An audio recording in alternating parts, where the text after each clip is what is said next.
पाकिस्तानियों ने बीपीएल में मचाया है ऐसा रश मानो फ्री में बट रही हो मिठाई। क्या इंडिया अब भी खेल सकता वर्ल्ड टेस्ट चैंपियनशिप का फाइनल अगर पी ले ताकत की दवाई? फिर देखेंगे पीएसएल ड्राफ्ट में कौन से बड़े नाम आकर मचा सकते हैं तबाही। उधर दुनिया के मायानाज और राउंडर राणा स्टोक्स अशरफ ने की ऐसी धुलाई, बॉलर चिल्लाते रहे आई। यार ये बांग्लादेश प्रीमियर लीग क्या शुरू हुई है? पाकिस्तानियों ने तो रश बना दिया यार। मुझे तो लगता है हमारे खिलाड़ी अंदर के अंदर से ना दुआ करते होंगे, खुश होते होंगे। शुक्र है 1971 में लड़े थे तभी तो अलहदा हुए थे, अलग मुल्क बना था और हमारी माशाल्लाह अच्छी रोजी रोटी लगी हुई है यार। वरना अगर एक ही मुल्क होता तो खाली एक ही पीएसएल खेलनी पड़ती। अब पीएसएल भी खेल लेते हैं और अपने बंगालियों का जाके बीपीएल भी खेल आते हैं। खास तौर पर हमारे राणा जी पाकिस्तान टीम में उनको खिला नहीं रहे ना, और उनको अभी अशद जरूरत महसूस हुई है। बल्कि उनको नहीं हुई है, पाकिस्तानी टीम को हो रही है। उन्होंने ये फील किया है अभी कि पाकिस्तान टीम को मेरी बहुत जरूरत। और बीपीएल में जाके बॉलर्स को इतना पेला है भाई उनको, हमारे सिलेक्टर्स की आंखें खुली की खुली रह गई। ये इनिंग देख के दुनिया हैरान हो गई, सारी दुनिया की आंखें खुली की खुली रह गई।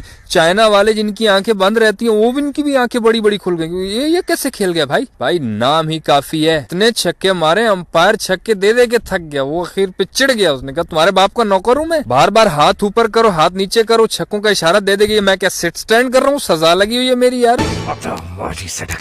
किस एक बॉलों पर 54 रन जड़े हुए थे भाई। अभी पाकिस्तान का मिडिल ऑर्डर कमजोर है ना, कोई भी नहीं चल रहा। ये पिछले दिनों मैंने कहा था ना उसको, आमिर जमाल को, कि तू राणा बैन स्टोक्स अशरफ को वापस ला के रहेगा, इतने टाइम से नहीं चल रहा है। तो राणा जी को ग्रीन सिग्नल गया है, तभी तो देखो कैसे परफॉर्म कर रहा है। बीपीएल में बहुत परफॉर्म कर रहा है। बाकी पाकिस्तान टीम में आकर परफॉर्म करेगा कि नहीं, इसकी गारंटी हम तो क्या वो खुद भी नहीं ले सकता। सारे पाकिस्तानी गए हुए। आज भी मेरे सामने एक पोस्ट आई, वो ख्वाजा नाफे, उस्मान खान, हैदर अली, ये लोग भी जा रहे हैं बांग्लादेश प्रीमियर लीग में। उस्मान भाई तुमसे तो मैं यही बोलूंगा, तुम तो वो तुम्हारा देश उधर है दुबई सऊदीया में, तुम उधर चले जाओ। तुम्हारा देश पीछे खराब हो रहा है, इस देश को इसी हाल पे छोड़ दो। ये भी पहुंच रहे हैं और भी बहुत सारे हैं। शाहीन अफरीदी भी पहुंचा हुआ। पाकिस्तान और अफ्रीका के टेस्ट सीरीज में तो सुना था ना कि उस पे वर्कलोड है, उसको रेस्ट देनी है। तो मुझे लगता है जिस डॉक्टर ने शाहीन भाई को रेस्ट दिया ना, उसने बोला है कि बांग्लादेश के पास बेड बहुत अच्छे किस्म के होते हैं, गद्दे बहुत सुकून दे होते हैं। यहाँ पाकिस्तान में ना गुर्बत बहुत है, यहाँ इनके पास सोफे गद्दे हैं ही नहीं। तो बांग्लादेश में जाओ रेस्ट करने के लिए। वो नीम हकीम कई होते हैं ना, तो वो अपने आप को बहुत बड़ा साबित करवाने के लिए ना मरीज को यही कहते हैं कि यहाँ से 100 कोसों दूर पहाड़ी के उस तरफ से उस तरफ की चट्टानों की वो सारी पहाड़ी बाकी खा ली होगी, उस पे एक पौधा होगा, उसके पत्ते तोड़ के उसको पीस कर उसका पानी पियो, तुम ठीक हो जाओगे।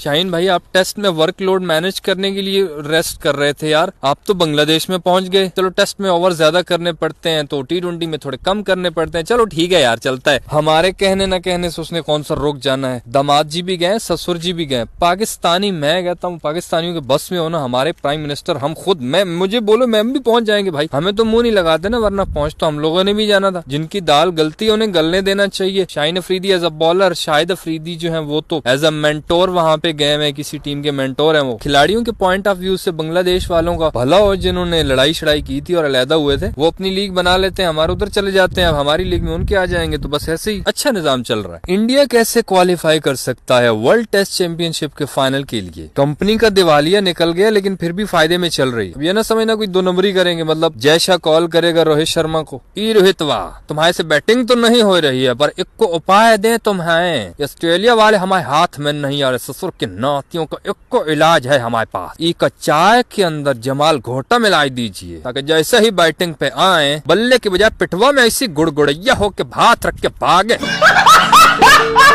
तो अगर कोई ऐसा सोच रहा है ना कि जयशाह कोई ऐसी हरकत करेगा, नहीं यार जयशाह इतना भी भाई है यार हमारा, तुम लोग क्या समझते क्या हो जयशाह भाई को? वो ऐसा कुछ नहीं होने वाला। सचमुच में इंडिया के पास एक चांस है क्वालिफाई करने का। अगर अगले टेस्ट में इंडिया जीत जाता है, आखिरी टेस्ट है ना इनका, और ऑस्ट्रेलिया जो अब इंडिया के बाद 2 टेस्ट मैचेस श्रीलंका से खेलने वाला है, तो श्रीलंका अगर ऑस्ट्रेलिया को 1-0 से हरा दे या 2-0 से हरा दे या फिर दोनों के दोनों टेस्ट ड्रॉ कर दे, तो फिर इंडिया क्वालिफाई कर सकता है फाइनल के लिए। लेकिन अगर ऑस्ट्रेलिया अगला टेस्ट मैच इंडिया से जीत जाता है तो फिर भी इंडिया क्वालिफाई कर जाएगा, लेकिन वर्ल्ड टेस्ट चैंपियनशिप के फाइनल के लिए नहीं, बल्कि ऑस्ट्रेलिया से अपने घर तक।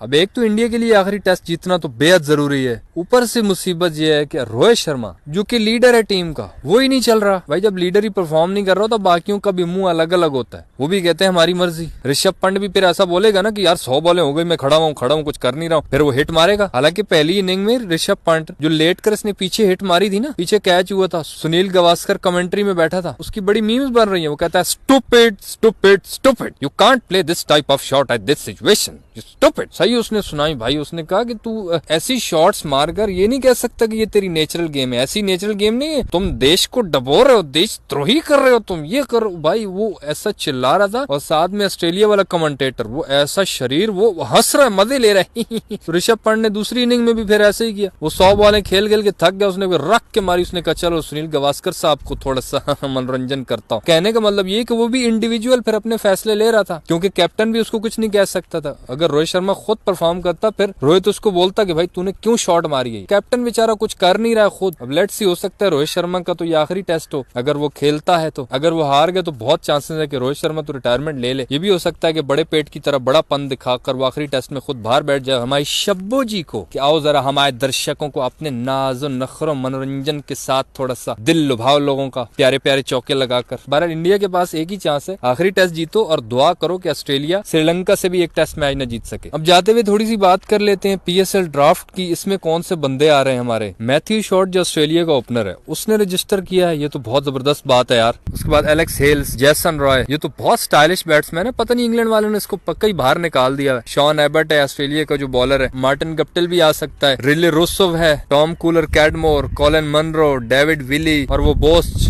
अफ्रीका वाला, वो जिसने डेब्यू में ही आके हमारे खिलाफ 4 विकेटें भी ले ली, 81 रन भी बनाए थे, वो बोस्ट। चबे ओ भोस, कंट्रोल कंट्रोल। पीएसएल में कुछ थोड़े बहुत नाम इंटरेस्टिंग है, बाकी कोई बहुत बड़े प्लेयर्स तो सीधी सी बात नहीं आ रहे हैं। अगर खुद को हम फुड़ाने लग जाए खामखा तो वो तो फिर शोधी हरकत हो जाएगी ना। पीएसएल में पहले तो बिल्कुल भी बड़े नाम नहीं थे, अभी कुछ थोड़े से इंटरेस्टिंग नाम आ रहे हैं। चलो ये भी फायदा है, कुछ और कोई बड़े नाम आ जाए तो मजा तभी आएगा। जाते हुए आपको जिम्बाब्वे अफगानिस्तान के दरमियान जो एक अलहदा सी क्रिकेट चल रही है, दुनिया की अलग तरीन, वो भी थोड़ी बता देता हूँ। जिम्बाब्वे के पहले 3 खिलाड़ियों ने सेंचुरी लगा दी अफगानिस्तान के खिलाफ। एक तो सैम करन और टॉम करन का भाई था, उसने डेब्यू किया था जिम्बाब्वे की तरफ से। इन तीनों भाइयों का जो वालिद था वो भी जिम्बाब्वे का खिलाड़ी था। 2 भाई अब इंग्लैंड की तरफ से खेलते हैं, ये एक इधर आ गया। पता नहीं 2 भाइयों का पैसा कम पड़ रहा था जो तीसरा और आ गया। बहरहाल ये जिम्बाब्वे का, उसने आते ही डेब्यू में सेंचुरी भी लगा दी। 3 उनके बंदों ने सेंचुरी लगाई। अफगानिस्तानी जब बैटिंग पे आए 2 बंदों ने डबल सेंचुरियां लगा दी, हशमतुल्लाह शहीदी और रहमत शाह ने 2-2 250 बना रहे हैं। एक इनका जाज़ई, वो भी 113 मार गया। दोनों टीमों ने रज की बैटिंग की, ड्रॉ कर दिया बड़े आराम सुकून के साथ। भाड़ में गया मैच, अपने रन्स तो बनाओ ना। पता नहीं वो जो शुरू में नोकिया का मोबाइल उस पे जो क्रिकेट की गेम होती शायद उस पे खेल रहे थे ये लोग यार। ये डबल सेंचुरियां देख के मैं हैरान हूँ। मैंने कहा आपको भी इससे रूशनास करा दूं, शायद आपको पता चल ही गया होगा। तो बस यार इस वीडियो में इतना ही। सही लगे तो भाई लाइक कर देना, यूट्यूब चैनल छक्का मार को सब्सक्राइब करके साथ घंटी को टर्न करके ऑल पे क्लिक कर देना, ताकि क्रिकेट की दिलचस्प वीडियोस आप तक पहुंचती रहें।